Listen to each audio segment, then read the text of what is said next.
Hi, welcome back. Thanks for joining me again today. I'm going to talk about feeling stuck. What to do when you're feeling stuck. You've done all the therapy, you've read the books, you're doing breath work, maybe you've done a retreat, but there's something that is still keeping you stuck in a pattern, a habit. You just can't get past it. There's more healing to do, and it's not just about doing, it's actually about feeling.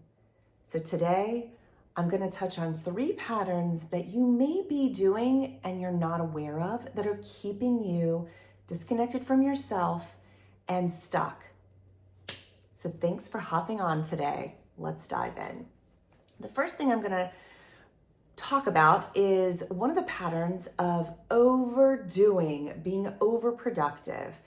This is something we all do. We live in a very fast-paced society. It doesn't matter where you are, whether you're, in middle of this country or on the coast, living in a major city. Everyone's life is very fast.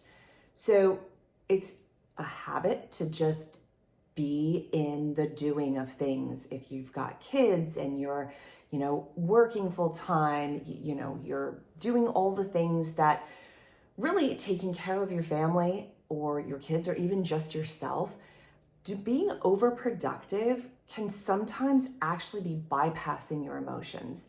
You may think that you're actually doing everything right and doing what you're supposed to do.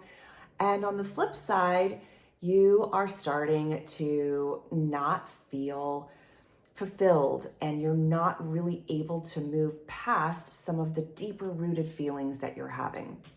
So the constant doing is actually a coping mechanism that helps avoid feeling.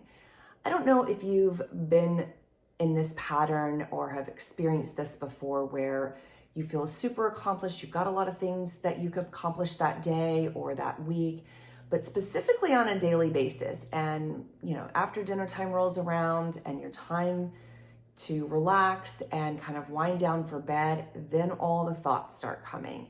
Then all the things that you haven't been thinking about and haven't been dealing with come to the surface. Then you're having anxiety. Okay, well, this is what I'm actually feeling, or I don't know what I'm feeling, but it feels uncomfortable.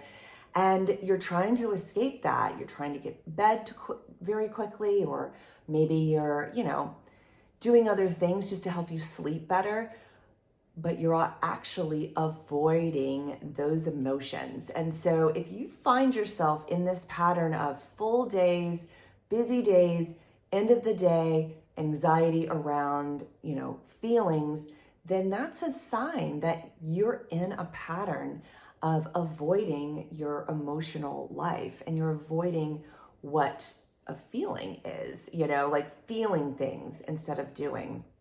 So the second thing I'm going to talk about is how to start to shift that for yourself. If you are maybe misunderstanding where you are sitting emotionally, there's a few things that you can do to sort of tap into yourself because you're not broken. You're just not fully aware of how to take care of yourself emotionally. Not many of us are until we're shown how to do it. Sometimes we learn that through our parents. Sometimes it's through education and what we're learning and through experience. But it's also through personal development of just trying things. So let me just offer you an opportunity to, put your hand on your heart, close your eyes, take some deep breaths, and just kind of start to settle in. A lot of times when this happens, you may feel a pit in your stomach. You may want to cry. You may realize that I'm only breathing very shallow breaths. I'm not going very deep. This is a way to connect with yourself, to just understand you. By understanding what you need and what feels good to you, not avoiding, look, emotions are going to come up. And if you're not dealing with them, it can really put you in a place of just distraction. So settling in, taking some deep breaths, feeling grounded, it literally takes a couple of seconds. I don't know if you're familiar with box breathing, where you imagine a box, you breathe in on one side, out on the other, in on one side, out on the other. If you do that 4 or 5 times in a quiet space. You can do it throughout the day. You can do it at the end of the day. It kind of helps ground you. Now, emotions may come up. It's okay that emotions come up. How do we handle those emotions? Well, it's about not rushing ourselves to fix it. It's not rushing through what you're feeling and just not repeating those patterns to say, okay, I did it. I feel better right now, but I'm going to get back to what I know and what I feel familiar with, even though it's not exactly what you're, doing for yourself. So, like when we rush, we're actually attracting that energy. We're not allowing ourselves to kind of slow down and settle. And so in your daily life, you're continuing to attract that pace.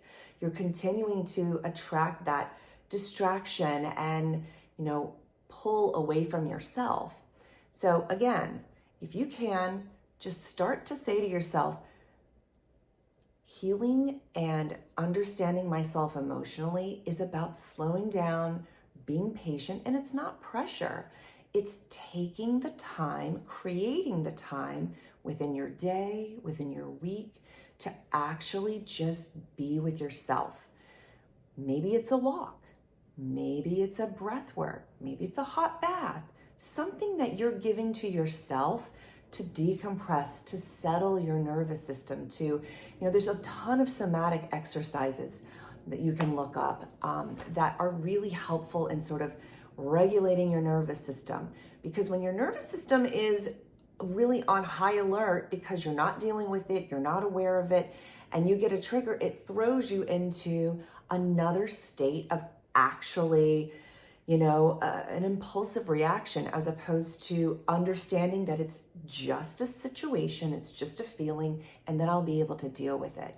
So you're actually learning to trust yourself. You're learning what works for you. Not everything works for everyone. So try multiple things. And I just want to say, healing is quiet. It's slow. It's those times that, really help you ground and settle. And when you are operating from a place of taking care of yourself that way, then you're really avoiding future times and situations that just, where you're reacting to things and then you're, self-judging yourself for doing that. So I am suggesting and inviting you to start exploring that for yourself. That will help you, be aware of how fast you're going in life, what your pace is.